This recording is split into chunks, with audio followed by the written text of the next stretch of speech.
Bismillahirrahmanirrahim. Assalamualaikum warahmatullahi wabarakatuh. Alhamdulillah, kita bersyukur kepada Allah segala nikmat iman dan nikmat Islam. Tentunya kita bersalawat kepada Nabi kita Nabi Muhammad SAW. Allahumma sholli ala sayyidina Muhammad wa ala ali sayyidina Muhammad. Langsung saja, insyaallah hari ini kita akan masuk ke materi kedua dalam mata kuliah Ekonomi Moneter Islam. Untuk materi kedua ini kita akan membahas lebih kepada sejarah dan teori uang dalam Islam. Kalau kemarin kita sudah membahas secara umum, ada konvensionalnya, ada Islamnya. Sekarang kita akan membahas spesifik berdasarkan sejarah dan teori uang dalam Islam. Oke, langsung masuk. Ada 4 bahasan yang akan kita bahas. Pertama yaitu definisi uang menurut Islam, sejarah perkembangan uang negara Muslim, sistem moneter Islam, dan fikih uang dalam Al-Quran dan Hadis. Kita masuk ke ini ya, ke yang pertama ya, definisi uang dalam Islam. Jadi uang itu disclaimernya di awal, menurut Islam itu hanya disepakati hanya sebagai alat tukar, atau kalau dalam bahasa yang kita bahas di pertemuan sebelumnya, medium of exchange. Nah, ada beberapa pendapat. Pertama, menurut Al-Ghazali, uang diciptakan untuk melancarkan transaksi ya. Jadi ada transaksi dan ada nilai. Nilai itu maksudnya adalah harga ya. Jadi dalam bahasa di Ihya Ulumuddin itu uang itu ibarat cermin. Dia nggak ada warna tapi dia merefleksikan semua warna. Atau dia nggak punya harga, artinya dia bukan komoditas ya. Tidak punya harga artinya dia bukan komoditas, tapi dia bisa merefleksikan harga semua barang yang ada. Menurut Taqiyuddin An-Nabhani dalam kitab Nizam fil Iqtisad al-Islami, uang adalah standar kegunaan yang terdapat pada barang dan tenaga. Jadi ada barang dan jasa. Kalau dalam bahasa konvensional namanya jasa ya. Yaitu sebagai sesuatu yang digunakan untuk mengukur tiap barang dan jasa. Jadi secara spesifik ada 3 fungsi. Ada alat tukar, exchange yang disepakati oleh semua ulama. Yang kedua adalah penyimpan nilai kekayaan, ya aset ya. Jadi kita mau menjual aset kita berapa, itu ada nilainya berdasarkan uang itu. Dan sebagai harta spesifik akan kita bahas di slide selanjutnya. Namun uang itu, ini poin penting yang harus kita bahas, dikatakan bermanfaat jika digunakan. Jadi gini, uang itu kalau disimpan itu nggak manfaat dalam menurut Islam ya. Uang itu kalau disimpan itu nggak manfaat ya. Jadi uang itu harus terus diputar, ditransaksi, karena konsep uang dalam Islam adalah flow ya. Flow itu harus terus diputar. Itulah yang akan menyebabkan pemerataan pendapatan kalau dia terus diputar. Kalau uang itu disimpan terus, gimana uang itu akan rata kan? Gimana orang miskin akan dapat uang gitu kan? Seperti itu. Dia harus terus diputar. Itulah yang akan meminimalkan kemiskinan. Jadi uang juga dianggap sebagai barang publik. Nah, karena uang dianggap sebagai barang publik, maka dia harus terus diputar, bukan disimpan ya. Beda sama modal ya. Kalau modal dianggap sebagai barang privat ya. Modal itu nggak cuma uang dalam Islam ya. Modal ya banyak ya. Modal sebagai skill, tanah itu adalah modal paling utama dalam Islam ya, tanah ya. Karena dari tanah kan bisa menumbuhkan berbagai macam sumber-sumber pendapatan ekonomi. Bahkan dalam Al-Quran disebutkan rezeki itu diwakilkan dengan kalimat hujan ya dalam Islam ya. Kalau lihat di Quran ya, lihat itu banyak sekali bahasa Angsalna minas samai rizqa, dan kami telah menurunkan dari langit rezeki gitu. Rezeki itu dalam bentuk hujan ya. Bayangkan kalau nggak ada hujan itu kita nggak dapat rezeki. Jadi dari hujan tumbuhlah banyak bahan baku, banyak ada beras, ada pepohonan banyak ya. Dari pohon itu timbullah perdagangan gitu ya. Dari situ awalnya dari hujan yang Allah turunkan, menyuburkan bumi yang kita tempati, menumbuhkan banyak tanaman, dan dari tanaman-tanaman itulah muncul banyak aktivitas ekonomi yang banyak orang ikut di dalamnya seperti ya. Ada jagung, ada kedelai dan segala macam ya. Semuanya pasti akan kembali ke sektor pokok ya. Kita di era pandemi ini sangat terasa ya. Semua orang pada berlomba-lomba kembali ke pertanian karena itu emang yang kebutuhan pokok kita ya. Kebutuhan lain seperti mobil segala macam itu bukan kebutuhan pokok ya. Kita bisa hidup tanpa mobil, tapi kita nggak bisa hidup tanpa makan. Oke, selanjutnya adalah pendapat ulama. Amanahnya adalah ulama yang di Pakistan dan Bangladesh ya. Jadi ekonomi Islam ini di zaman kontemporer ini banyak yang berasal dari Pakistan dan Bangladesh. Menyatakan uang juga sebagai alat tukar ya, bukan komoditas perdagangan. Jadi sepakat semuanya uang bukan komoditas perdagangan. Karena dalam Islam uang tidak bersifat produktif. Jadi ada satu ini yang belum saya sampaikan di sini. Jadi Islam tidak mengenal namanya time value of money ya, time value of money. Uang makin lama ditabung, disimpan tuh akan terus berbunga gitu kan, time value of money. Tapi yang diberlaku dalam Islam adalah economic value of time. Jadi waktu itu kalau kita dimanfaatkan dengan maksimal, itu akan melahirkan produktivitas dan akan menghasilkan tingkat pendapatan tertentu seperti itu. Jadi dalam surat At-Taubah ya, saya keingat surat At-Taubah ayat 105, wa qul i'malu fasallallahu amalukum wa rasuluh, dan bekerjalah kalian maka Allah akan melihat pekerjaan kalian. Dalam ayat lain disebut wa an laisa lil insani illa ma sa'a wa anna sa'yahu sawfa yura, dan sungguh manusia itu nggak punya apa-apa kecuali apa yang dia usahakan, dan sungguhnya apa yang dia usahakan akan diperlihatkan hasilnya. Seperti itu ya. Jadi dia bahasnya adalah dalam bahasa ekonomi itu economic value of time. Jadi kita harus benar-benar produktif bekerja seperti itu. Ibnu Taimiyah dalam kitab Majmu'atul Fatawa lil Syekhul Islam, dia sangat menolak keras perdagangan uang ya. Jadi uang sebagai komoditas sangat ditentang oleh semua ulama ya. Dan bahkan di zamannya beliau melarang sultan untuk berbisnis uang. Apa itu bisnis uang di zaman sultan, di zaman khalifah? Yaitu mencetak uang ya. Mencetak uang. Bahasa ini kalau ingat pelajaran kemarin, dia melarang sultan untuk mencetak token money,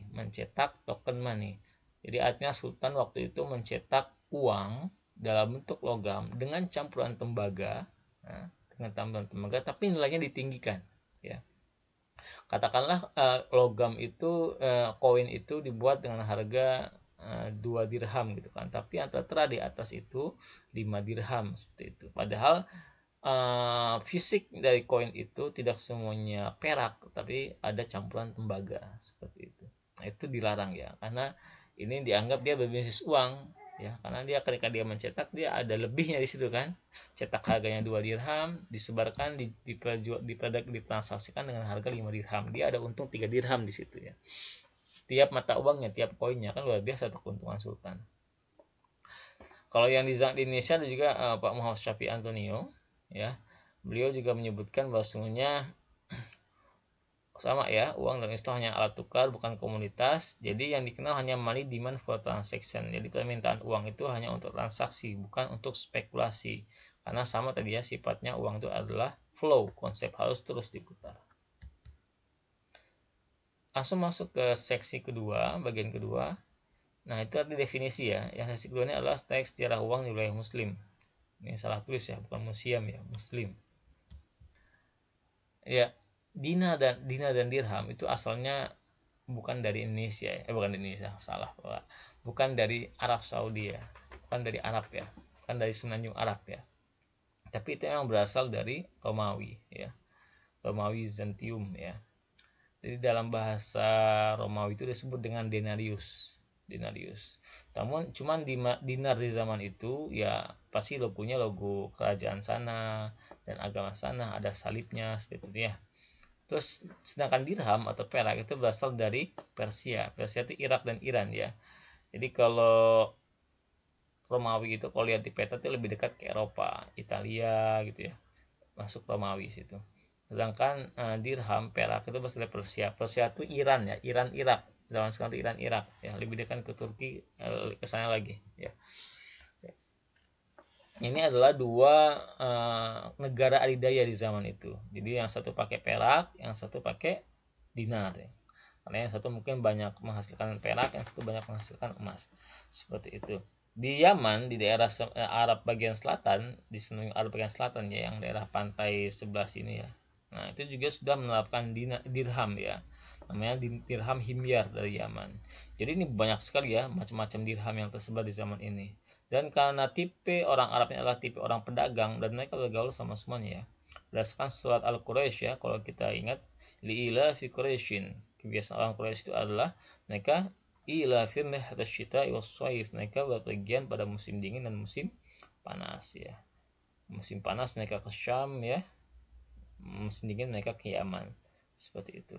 Nah, jadi ini sudah dijabarkan kepada oleh Allah SWT dalam surat Al-Quraisy. Ini salah satu keunggulan perdagangan orang Quraisy ya. Jadi disebabkan kebiasaan ini, kalau kita lanjut ayatnya ya, li'ilaf Quraisyin ilaf falya'budu rabb hadzal bait.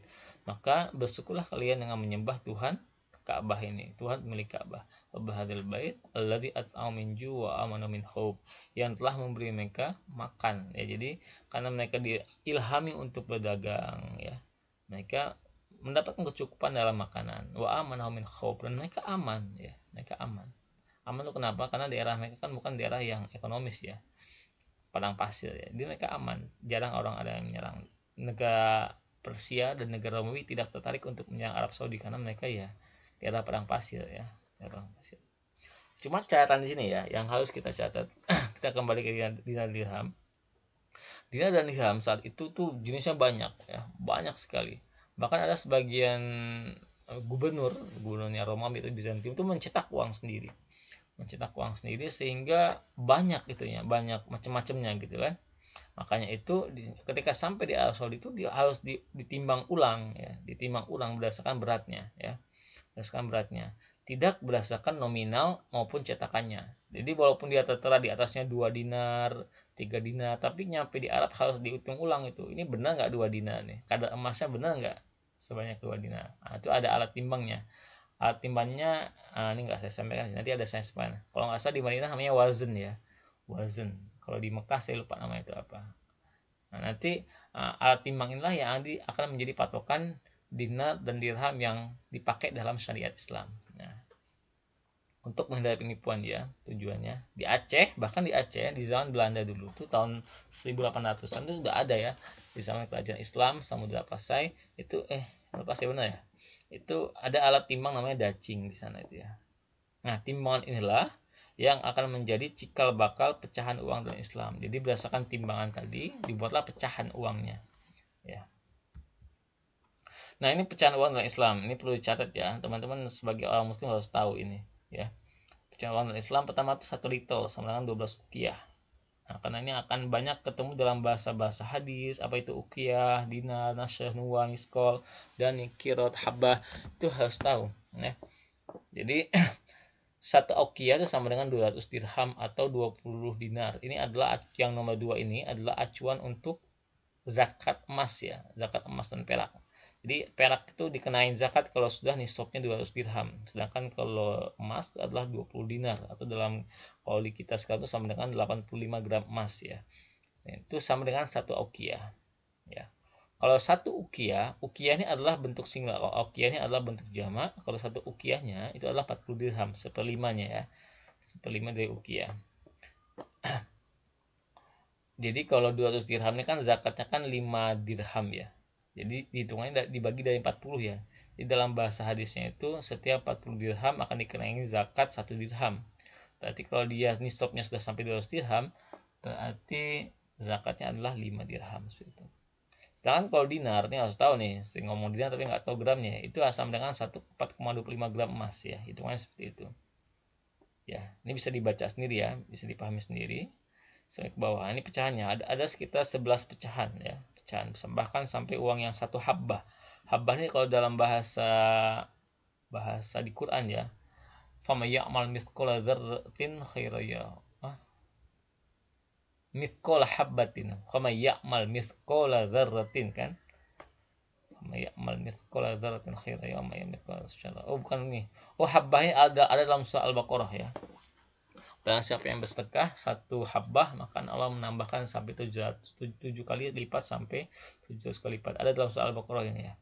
Nah, itu dalam hitungan dinar itu sama dengan 172 dinar ya. Nah, ini hitungannya gimana nanti tinggal dibagi ya. Nah, ini ya. Ternyata ada hadisnya di sini. Kalau kita lihat tadi kan ada timbangan ya dalam Islam ya. Timbangan di Mekah namanya wazn, sedangkan di Madinah namanya mikyal ya. Namanya mikyal.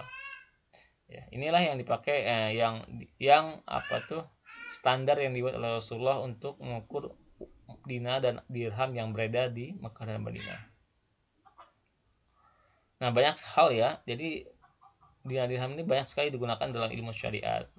Di antaranya dalam penentuan riba fadl ya. Riba fadl itu terkait barang-barang ribawi. Jadi menukar uang, menukar emas dengan emas, perak dengan emas, harus mislin gitu kan. Nanti mungkin di mata kuliah lain teman-teman sudah mendapatkannya ya. Terus dalam menentukan jumlah mahar, berapa dinar gitu kan. Jadi mahar itu lebih baik pakai dinar dirham ya, better. Dia tuh seperti uang tebusan ya. Kalau seandainya melakukan melakukan kosos atau apa gitu ya. Ada pembunuhan nggak bersalah gitu, dia itu bisa diukur. Atau zakat harta ya.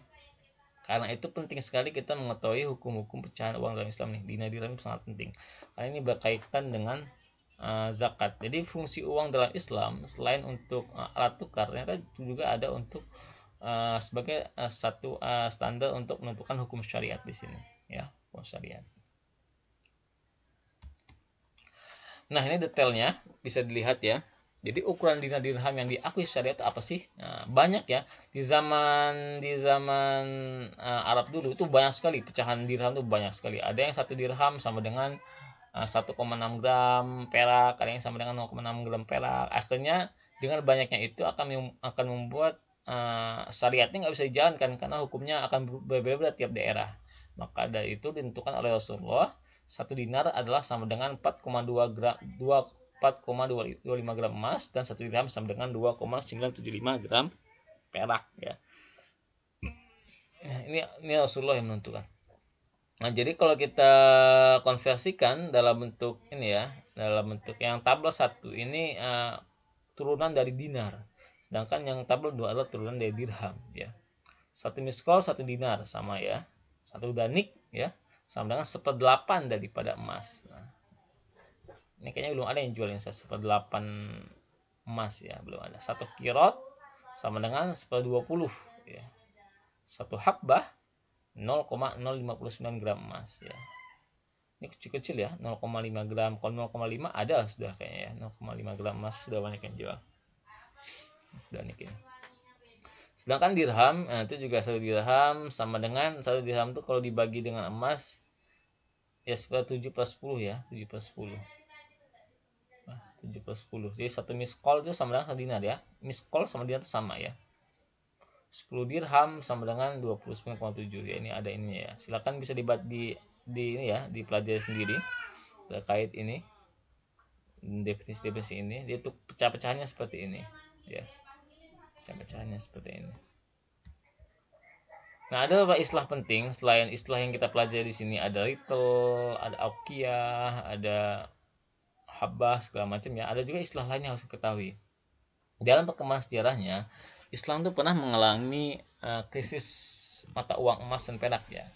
Mungkin karena akibat perang ya. Jadi perang itu banyak mengeluarkan emas ya. Karena ketika orang perang di zaman dulu, itu dia akan keluar dengan membawa emas dan perak. Kalau dia menang, ya mungkin nggak masalah ya. Kalau menang dia mungkin ada surplus moneter gitu kan. Karena kalau ingat perang Badar dulu ya, itu kan pakaian perang itu kan ada emasnya kadang menempel di situ. Nah, itu ketika menang perang, orang tuh dapat ghanimah, dan ghanimah itu akan menjadi salah satu bahasa itu sumbangan devisa bagi negara itu ya, kalau dalam bahasa ekonominya, karena dia akan menambah jumlah emas yang beredar di negara tersebut. Tapi kalau dia kalah perang, itu bisa jadi dia yang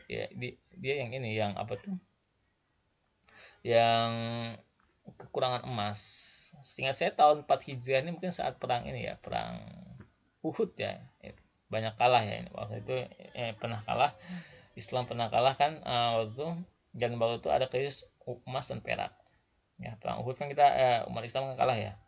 Saat itu mulai beredar namanya uang tembaga tipis yang dicampur dengan perak. Jadi perak dicampur dengan tembaga. Nah, itu disebut dengan dalam bahasa Arab disebut dengan fulus ya. Jadi fulus itu sebenarnya bahasa Arab ya, bukan bahasa Betawi. Artinya itu uang campuran perak dan tembaga. Nah, kalau kita teliti dalam surat yang kedua ya, kalau kita teliti dalam surat Al-Kahfi ayat 19, ada namanya warik ya. Ada namanya warik. Coba teman-teman sambil dengar ini, coba lihat, buka surat Al-Kahfi ayat 19. Nah, dalam surat Al-Kahfi ayat 19 itu disebutkan bahwa sesungguhnya cerita tentang Ashabul Kahfi ya.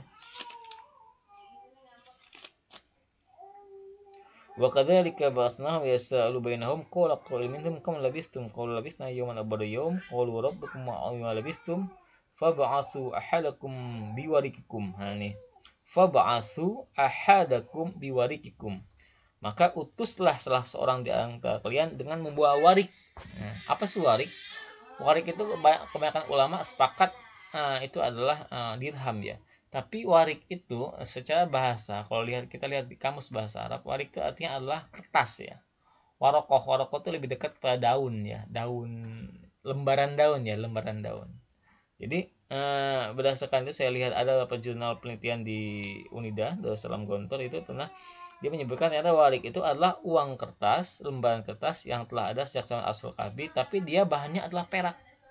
Nah, ini mungkin nggak ada zaman sekarang ya, belum banyak ya.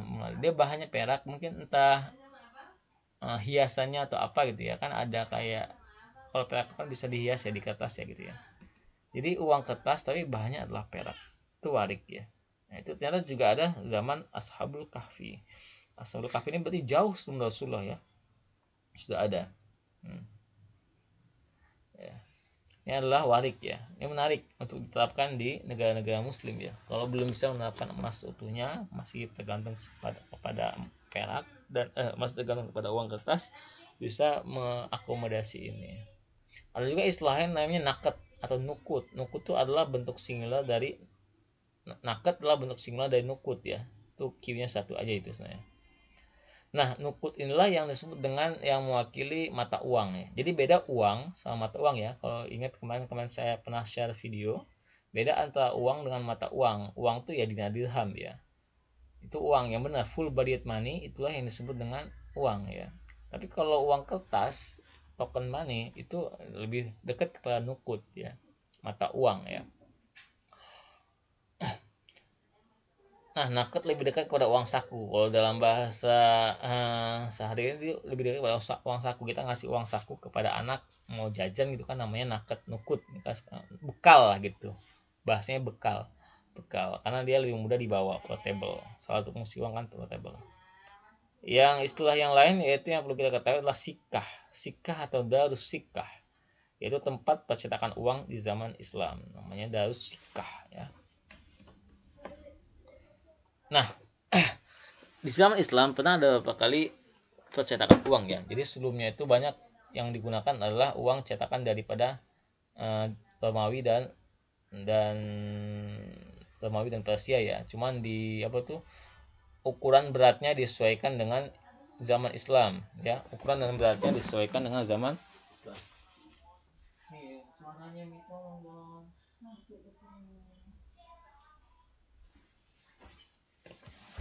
Ya, maaf tadi ada salah. Oke. Jadi yang pertama kali mencetak uang itu adalah Khalifah Umar bin Khattab. Dia mencetakkan pola uang dirham. Nah, sama dengan dirham Persia bentuknya, tapi berat gambarnya itu ditulis dengan bahasa Arab ya, gaya Kufi. Ini khat Kufi ya. Nah, di situ mulai ditulis lafaz bismillah, bismillahirrabbi gitu kan. Dan ini dilestarikan kemudian oleh umat Islam setelahnya. Jadi karena di Persia itu kan rata-rata kan penyembah api ya. Itu banyak simbol-simbol agama mereka dalam uangnya. Itu pun di Romawi ya. Di Romawi itu ada simbol salib, simbol hewan. Itu yang dihapus ya. Yang dihapus diganti dengan lafaz bismillah. Tahun 661 Masehi, Khalifah Muawiyah bin Abi Sufyan ini adalah khalifah pertama di dinasti Bani Umayyah, juga mendirikan mata uang Islam ya. Namun koin Bizantium masih berlaku di Suriah. Tahun 75 Hijriah, Khalifah Abdul Malik bin Marwan juga mencetak dengan khusus bercorak lafaz Islam ya, sama ya. Dan dia juga mulai menghilangkan gambar-gambar manusia dan hewan ya. Jadi semua gambar itu dihapus di zaman Abdul Malik bin Marwan ya, itu dihapus gambar, baik itu gambar manusia. Jadi kalau koin dalam Islam itu rata-rata kan tulisan aja lafaz Allah gitu kan, la ilaha illallah, seperti itu. Kalau kita lihat tadi kan ada contohnya, ini adalah uang pertama dalam Islam. yang saya lihat di sini. Nah, ini slotnya adalah uang yang pertama. Salah satu contoh koin-koin pertama dalam Islam seperti ini. La ilaha illallah Muhammad Rasulullah. Ini kebanyakan seperti ini. Ya. Kalau yang ini nih udah baru nih, di Nadir Hambal ini terbitan Antam ya, baru. Ini ada gambar Mekahnya. Ya, Ka'bah. Nah, ini banyak penjelasannya ya. Di bawahnya juga ada penjelasannya. Ya, biasanya di baliknya itu juga ada tanggal pencetakan dan nama khalifah yang mencetaknya ya. Sebagai bukti bahwa sungguhnya uang ini sah digunakan di daerah kekuasaan tersebut. Oke, itu sejarahnya, singkat saja ya. Selanjutnya ada juga sistem moneter dalam Islam. Sistem moneter dalam Islam, itu emang secara singkat bisa saya sebutkan, dalam sistem moneter dalam Islam, sistem uang dalam Islam itu mengikuti dua logam mulia. Jadi dia selalu mengekor kepada dua logam mulia emas, yaitu emas dan perak. Hanya saja berat, cetakan, bentuk, dan model ukurannya saja yang bervariasi. Jadi mulai negara manapun, di Arab, di Indonesia, di Turki, di Sudan ya, atau di negara yang menganut asas Islam, itu semuanya mengikut kepada logam mulia, itu emas dan perak. Karena itu logam itu emang sudah dimuliakan oleh Allah ya, dan diakui oleh seluruh umat manusia, bahkan orang kafir pun mengakui itu ya, mengakui emas itu mulia dan perak itu mulia, diakui sebagai mata uang. Kenapa emas dan perak bisa berfluktuasi harganya walaupun nggak banyak? Ya, karena banyak yang menimbun ya. Nanti kita lihat sejarahnya. Nah, di zaman Rasulullah dan Khalifah Rasyidin itu sampai zamannya Ali bin Abi Thalib, itu rasio antara dinar dan dirham itu hanya 1:10 ya. Artinya nggak terlalu beda jauh gitu ya. Jadi 1 dinar sama 10 dirham, jadi itu cukup dekat gitu kan. Artinya itu agak, kalau saya lihat ini secara ekonomi stabil ekonominya ya, stabil ekonominya. Karena waktu itu orang kan banyak sekali bersedekah. Bayangkan tuh Abdurrahman bin Auf tuh sedekah tuh hampir semua dagangannya disedekahkan tuh. Kan ingat tuh ada hadis dari Aisyah radhiyallahu anha, pernah suatu ketika tuh di Madinah tuh terdengar suara gemuruh gitu kan, sampai tanah di Madinah tuh bergetar. Ketika dilihat apa yang terjadi, ternyata ada rombongan kafilah dagang dari Abdurrahman bin Auf yang datang. Banyak sekali ya, sampai buat tanah bergetar gitu. Saking banyaknya. Kafilah tuh gini ya, jadi mereka tuh bawa unta, di unta tuh mereka bawa banyak perlengkapan kebutuhan pokok kan, perlengkapan dagang segala macam.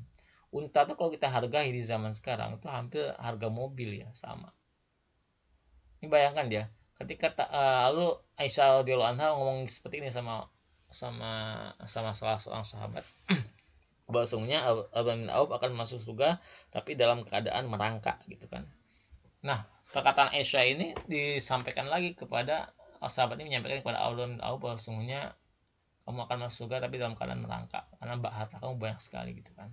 Mendengar ucapan tersebut, karena ini ucapan Aisyah ini berasal dari Rasulullah, maka beliau langsung karena imannya luar biasa ya, langsung menginfakkan seluruh hartanya gitu ya.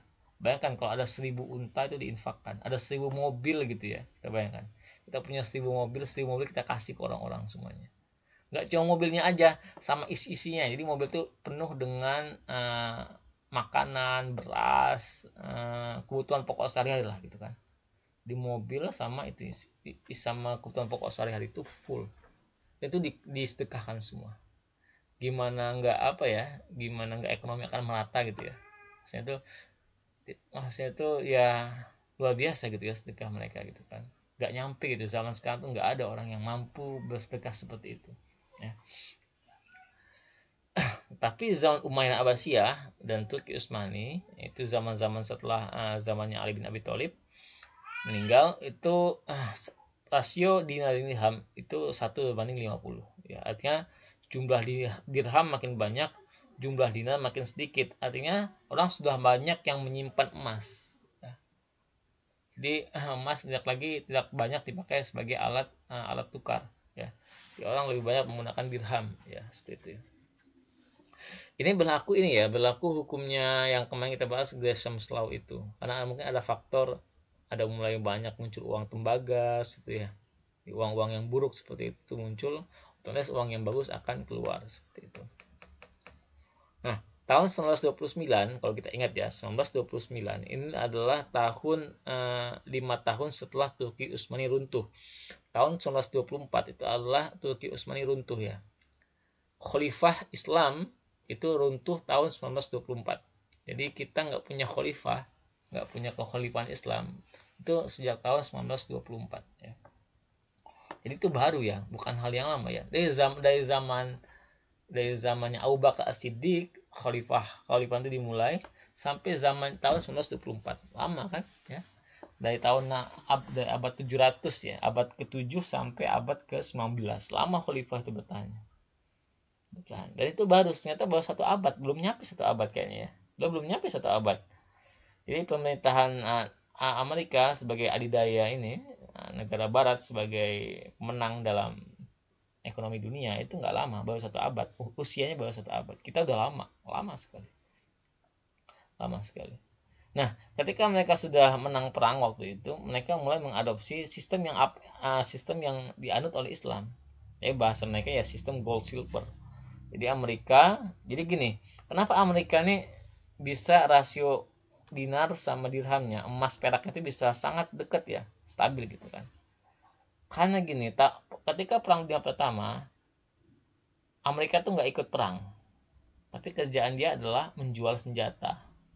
Ya, ketika ada orang perang, dia jual senjata tuh.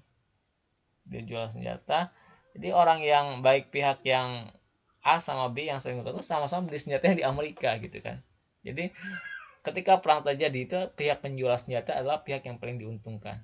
Dan saat itu yang saya sebutkan, nanti ada pemaparan selanjutnya. Saat itu uang yang digunakan dalam transaksi internasional yang diakui secara global itu adalah emas dan perak ya, bukan dolar. Dolar belum pamornya belum ada gitu kan.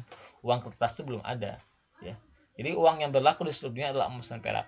Maka pada saat itu semua negara ketika dia membeli senjata ke Amerika, dia membeli emas dan perak. Makanya Amerika hampir memiliki 50% cadangan emas dunia.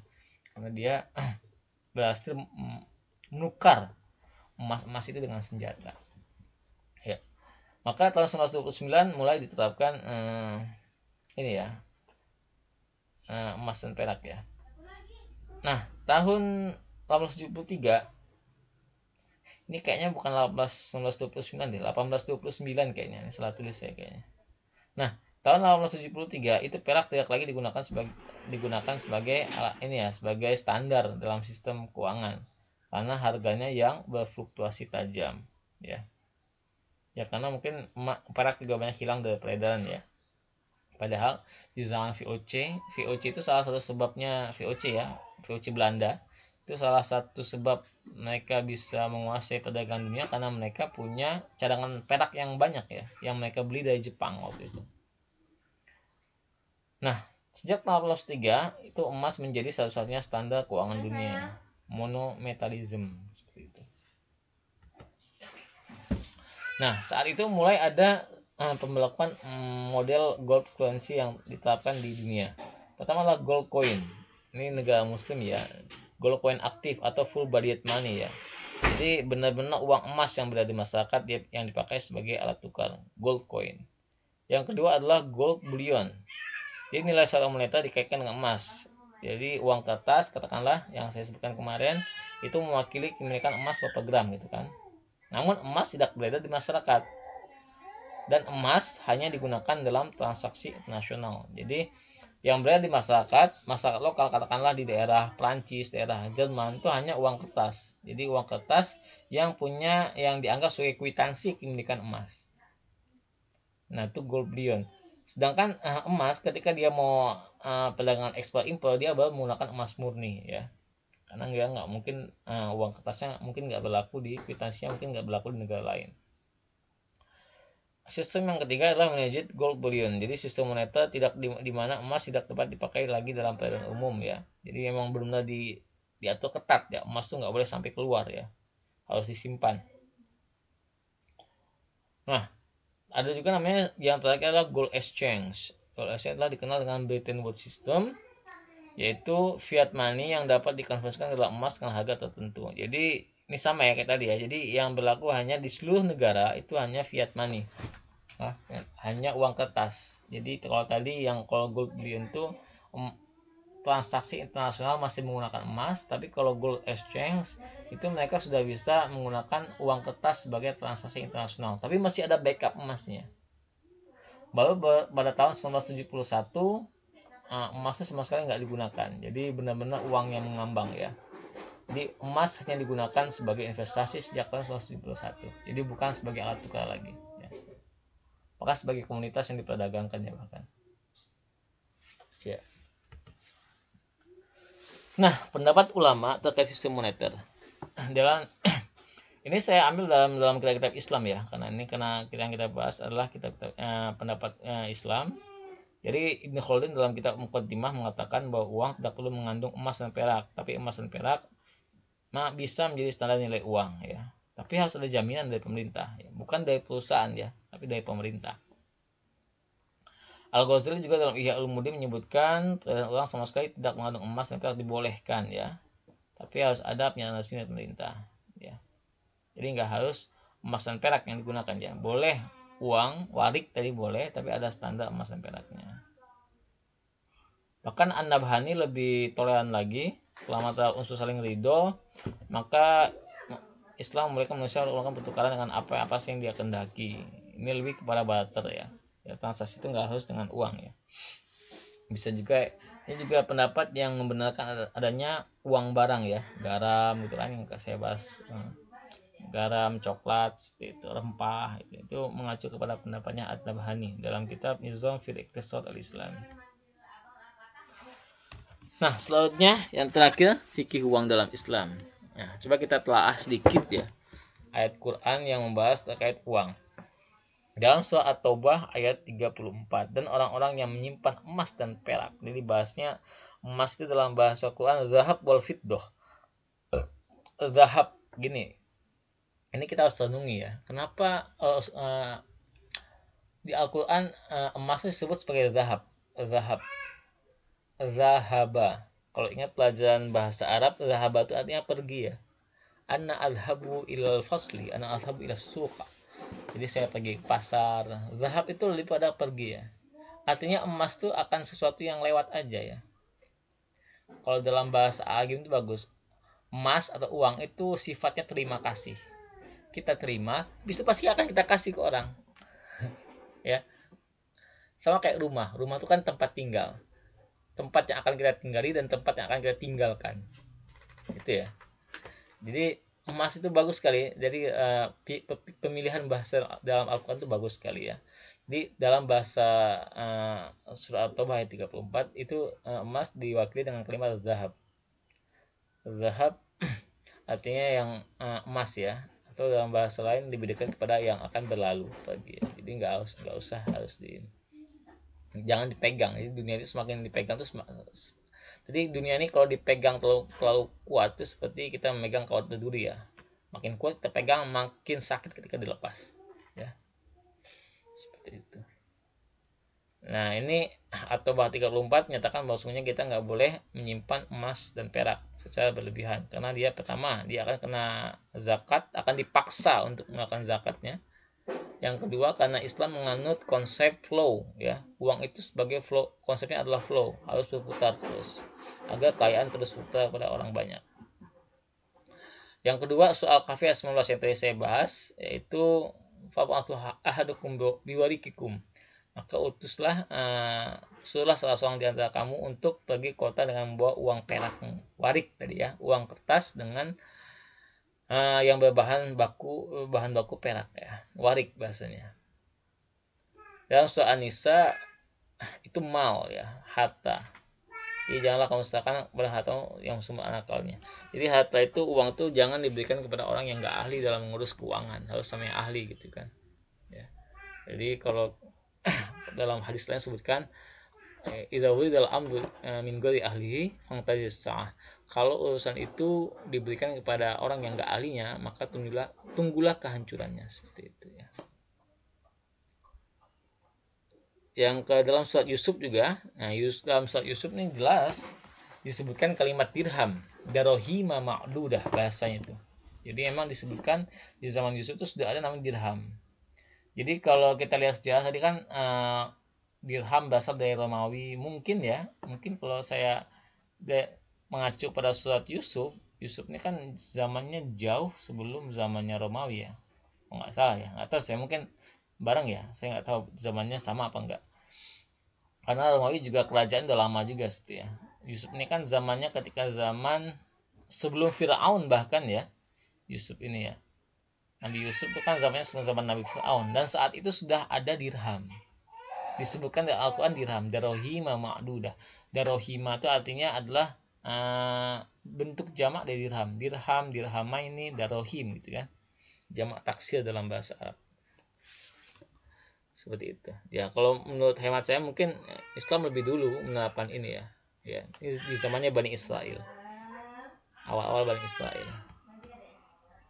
Nah, bagaimana uang dalam hadis? Uang dalam hadis itu lebih spesifik. Dia menjelaskan terkait money changer ya. Jadi emas itu harus dijual dengan emas. Mislan mislin. Gandum dengan gandum ya. Jadi gandum dijual dengan gandum syair. Gandum dijual dengan syair juga, kurma dijual dengan kurma, garam dijual dengan garam. Bahkan di sini ada garam ya. Ya. Jadi kurma, garam, gandum itu adalah bahan pokok yang termasuk daripada barang-barang ribawi. Kalau kita lihat teori tentang uang dulu, ada namanya uang barang ya, ada uang barang. Nah, garam, gandum, kurma itu termasuk kalau di zaman Nabi, di Arab itu sebagai barang uang ya, karena barang pokok yang dibutuhkan semua orang gitu kan, dan itu termasuk barang ribawi. Jadi setiap barang pokok itu jadi barang ribawi ya. Mungkin beras juga di Indonesia menjadi salah satu barang ribawi ya. Dia harus mislan di muslim. Jadi maka jumlah takaran timahnya harus sama, dibayar kontan tunai ya. Kalau enggak menerapkan ini, maka kita akan terkena namanya riba fadl namanya, riba fadl. Jadi gini, kalau teman-teman masih kurang paham dengan hadis ini, misalnya gini, dulu tuh ada salah seorang sahabat yang ingin menjual, ini kalau nggak salah ya, mungkin semoga kalau salah mungkin teman-teman bisa benarkan, menjual kurma kualitas 1 dengan kurma kualitas 3 gitu kan. Bahasanya gitulah ya, bahasanya gitu. Jadi saya pengen jual kurma kualitas 3 seharga 2 kg gitu kan. Gantinya saya akan mendapatkan kurma kualitas pertama sebanyak 1 kg gitu ya. Ya, atau sebanyak 3 kg sebanyak berapa ya? Atau gini deh, ada kurma kualitas 2 dengan kurma kualitas 1. Saya pengen jual kurma kualitas 1 ini kepada si A, tapi si A akan bayar ke saya dengan kurma kualitas 2 sebanyak 2 kg. Saya memberikan dia 1 kg, dia balikin ke saya kurma kualitas 2 sebanyak 2 kg. Ya. Kira-kira adil nggak? Boleh nggak kayak gitu? Nggak boleh ya. Nggak boleh seperti itu. Jadi bahasa Rasulullah sangat bagus itu. Kalau kamu mau beli kurma dia 2 kg, jual dulu kurma kamu 1 kg, dapat harganya, dapat nilainya, dapat dinar dirhamnya, baru dibeli dengan harga ke kurma yang kualitas 2. Seperti itu. Atau sebaliknya ya, kalau kamu mau beli kurma kualitas 1 ya, kamu punya 2 kg kurma kualitas 2, beli kurma kualitas 1 tapi sebanyak 1 kg saja gitu kan. Kamu jual dulu kurma kualitas 2-nya, dapat harganya, dapat nilainya, baru uang itu kamu belanjakan untuk ini, agar nggak terkena hadis ini ya. Karena kalau nggak sama kualitasnya itu mungkin akan beda gitu ya, akan beda harganya. Untuk menetralkan harganya adalah dengan cara menjual, jadikan dia uang dulu baru dibeli barang yang mau kita beli, seperti itu ya. Yang kedua, uang juga digunakan dalam ini penentuan hukum diat ya. Jadi 100 unta sebanyak atau 1000 dinar gitu ya. 1000 dinar banyak ya, diat nih luar biasa. Juga dalam standar potong tangan dalam pencurian ya. Jadi tangan itu wajib dipotong apabila mencuri 1/4 dinar ya. Jadi bukan orang mencuri pena dipotong tangan, mencuri buku dipotong tangan, mencuri apa ya? Kates 3 biji, coklat 3 biji dipotong tangan. Enggak ya, enggak sekelas itu Islam. Jadi kalau dia sudah mencuri 1/4 dinar. 1/4 dinar itu sekitar 0,25 atau sekitar kalau di sekarang itu sekitar 250.000 ya. 250. Jadi kalau nilainya di atas 200 sampai 250.000 itu sudah baru terkena hukum potong tangan. Yang keempat adalah terkait zakat uang, tentuan zakat uang ya. Jadi banyak ilmu syariatnya ini.